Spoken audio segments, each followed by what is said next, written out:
untuk Palembang!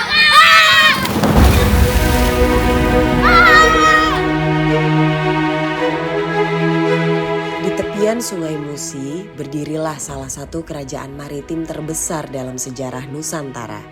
Inilah Kerajaan Sriwijaya, pusat kekuatan dan perdagangan yang berjaya lebih dari 1000 tahun lalu, dengan Palembang sebagai jantung pemerintahannya.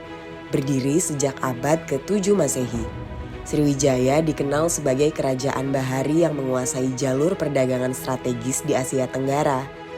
Bicara tentang Sriwijaya, bicara tentang istilah sebuah kerajaan atau kedatuan yang ada di Palembang, Sumatera Selatan. Seperti hal yang kita tahu bahwasanya kerajaan atau kedatuan Sriwijaya itu telah hidup dan disakralkan bagi masyarakat di Sumatera Selatan sebagai kerajaan terbesar dari abad ke-7 hingga abad ke-13. Terutama melihat istilah Sriwijaya, kedatuan dan kerajaan Sriwijaya ini berkembang pesat sebagai sebuah kerajaan maritim terbesar di Nusantara. Ya, Bukit Siguntang merupakan salah satu bukit peninggalan atau situs sejarah dan arkeologi yang ada di Kota Palembang yang berdiri di atas 30 meter dari permukaan laut. Bukit Siguntang ini merupakan salah satu penemuan fenomenal atau penemuan yang penting bagi kerajaan Sriwijaya, karena di sini dulu ditemukan sebuah arca Buddha yang tinggi kurang lebih 7-8 meter dan berbahan granit, sekaligus juga ada banyak temuan-temuan seperti fragmen dan prasasti yang ditemukan di kawasan di Bukit Siguntang. Termasuk juga tempat bagi makam-makam para leluhur, para tokoh-tokoh yang dispiritualkan oleh masyarakat Palembang sebagai tokoh-tokoh yang memiliki kejayaan di masa dahulu, seperti Si Gentar Alam, Putri Kemang Dadar, Rambut Srako, Bagus Kuning, dan yang lain. Nah, peninggalan-peninggalan ini menjadi sebuah fenomena khusus bagi masyarakat, sehingga masyarakat Kota Palembang kesehariannya berkunjung ke Bukit Siguntang ini bukan hanya ingin melihat sebuah wisata arkeo atau sejarah, tapi dia juga akan melakukan kegiatan ziarah ke makam-makam yang disakralkan di kawasan Bukit Siguntang ini.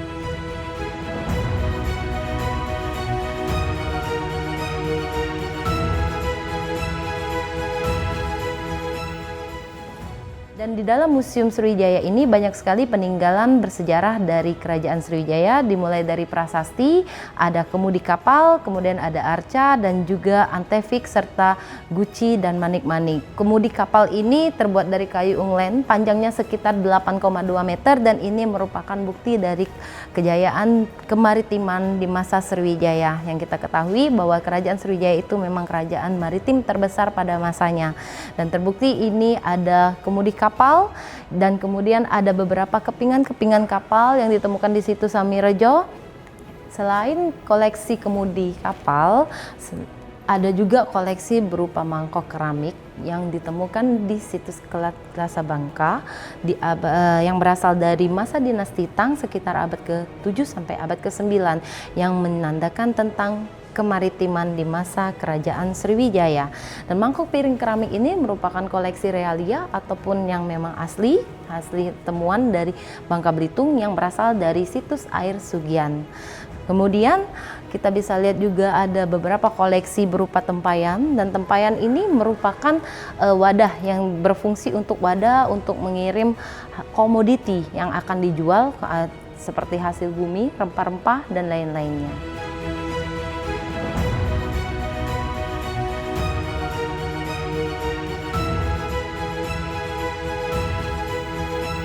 Masa kejayaan itu ini terbukti kita melihat bisa dari peninggalan-peninggalan yang ada di Kota Palembang.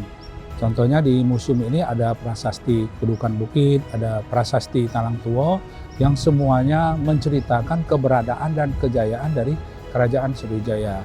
Dan dari situ juga kita bisa mengetahui bahwa Palembang ini adalah kota tertua di Indonesia. Sampai saat ini umur Kota Palembang adalah 1343 untuk tahun 2026. Tentunya dengan umur yang tertua ini banyak sekali peninggalan-peninggalan dari Kerajaan Sriwijaya peninggalan-peninggalan dari masa kesultanan, peninggalan-peninggalan dari masa kolonial. Nah, kita hari ini berdiri di halaman Museum Sultan Mahmud Badarudin II karena di tempat inilah juga ini adalah merupakan keraton dari Kesultanan Palembang. Dan ini juga adalah masa kolonial karena bangunan ini dibangun dari 1823 sampai 1825 menjadi tempat tinggal dari keresidenan, termasuk juga kantor keresidenan di masa kolonial, dan sampai saat ini sudah menjadi Museum Sultan Mahmud Badarudin II milik pemerintah Kota Palembang.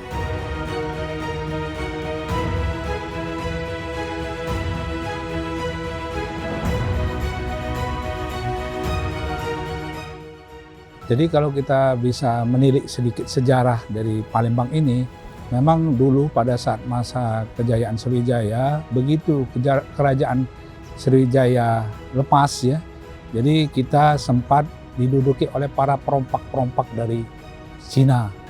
Nah, perompak-perompak inilah kemudian ditumpas oleh Jenderal Cheng Ho, Panglima Cheng Ho.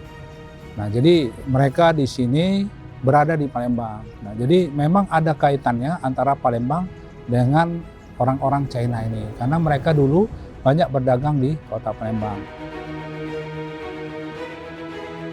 Kemudian terkait dengan Sungai Musi.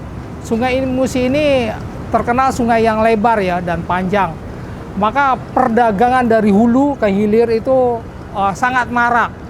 Kota Palembang sebagai pusat perdagangannya ya. Perdagangan dari sumber-sumber yang ada di huluan, diperdagangkan ke sini, di era Sriwijaya pun sudah berlangsung. Maka kebesaran dari Sungai Musi ini membuat arus barang, baik dari dalam keluar hingga ke laut sana, samudra, itu akan lancar karena alat transportasi ini. Tiap hari akan keluar masuk kapal-kapal berukuran besar. Buktinya adalah ditemukannya kemudi-kemudi kapal berukuran besar. Bukti-bukti itu nanti masih bisa kita lihat ya di Museum Balaputra Dewa maupun Museum Sriwijaya. Itu adalah bukti-bukti kemarakan dari kegiatan-kegiatan pelayaran di Sungai Musi ini. Kalau kemudi kapalnya saja sudah sebesar itu, bagaimana dengan kapalnya? Itu menunjukkan kebesaran di era masa Sriwijaya.